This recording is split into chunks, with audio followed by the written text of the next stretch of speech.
আসসালামু আলাইকুম আমার সকল ইঞ্জিনিয়ার বন্ধুরা, আশা করি আপনারা সবাই ভালো আছেন। আমার সব ইঞ্জিনিয়ার বন্ধুদের মনে একটি কমন প্রশ্ন জাগে যে এক ব্যাগ সিমেন্টের আয়তন কত। তো আজকে এই ভিডিওর মাধ্যমে আমি আপনাদের এই প্রশ্নের উত্তর এবং এই প্রশ্নের সকল সন্দেহ দূর করতে চলেছি। এক ব্যাগ সিমেন্টের আয়তন কত, এটা ছিল প্রশ্ন।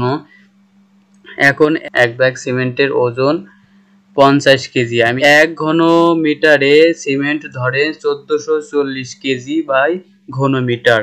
ঠিক আছে, তো এর সাথে আমরা কি করব, এখন আমরা 1 ঘন মিটারে যে ওজনটা ধরে তার সাথে আমরা এই টোটাল এক ব্যাগ সিমেন্টের আমরা কি দিব, ভাগ দিব। তো এক ব্যাগ সিমেন্টে থাকে 50 কেজি এবং 1 ঘন মিটারে সিমেন্ট ধরে 1440 কেজি। তো এখন 50 এই 50 ভাগ 1440 এই দুইটা ক্যালকুলেশন করলে, আমরা যদি ক্যালকুলেশন করি তো আমাদের ফলাফলটা আসবে 0.0347 ঘনমিটার। এটা ঘনমিটার। আবার যদি আপনি এই 0.0347 এর সাথে 35.3 গুণ করেন তখন আপনার আসবে 1.22 থেকে 1.25 ঘনফুট। ঠিক আছে, তো এখন আপনাদের মনে আবার প্রশ্ন জাগতে পারে 3.3টা আমি কোথায় পেলাম।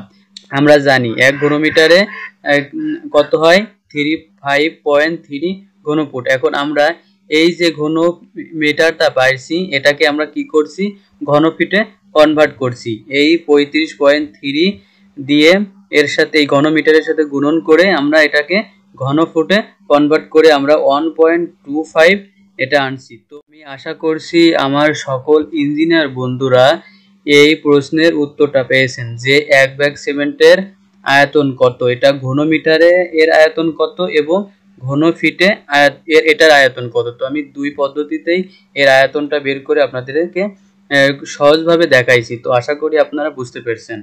তো ভিডিওটি এই পর্যন্তই। আল্লাহ হাফেজ।